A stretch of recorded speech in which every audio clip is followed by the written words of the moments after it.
আমি দুর্গা। আমার নামে দুর্গা থাকলেও দুর্গার মতন শক্তি আমার মধ্যে নেই। কেন?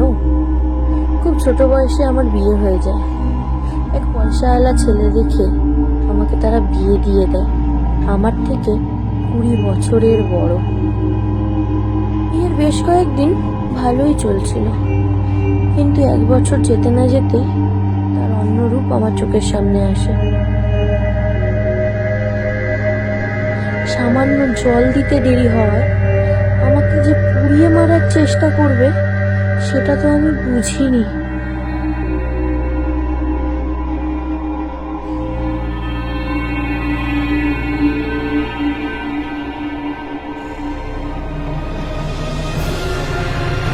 তার নাকি আমার উপর থেকে মন উঠে গেছে। একটু ভুলের জন্য খুব মারধর করত, এমনকি বহুবার প্রাণে মেরে ফেলারও চেষ্টা করেছে আমাকে।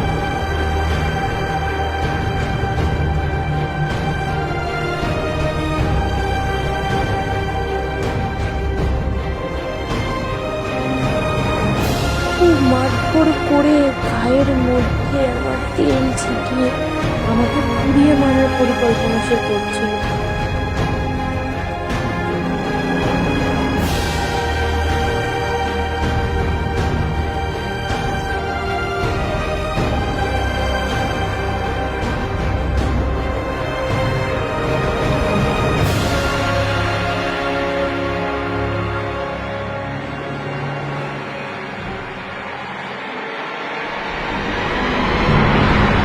কোনো রকম মনে শক্তি নিয়ে আমি ওখান থেকে পালিয়ে আসি।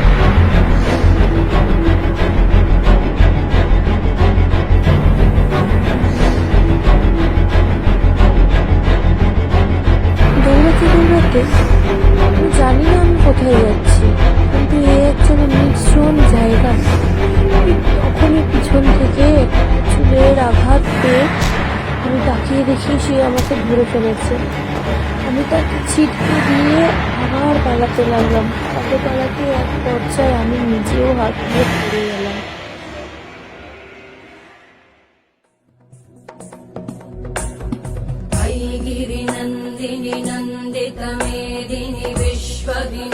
এই কি, আমি কাকে দেখছি?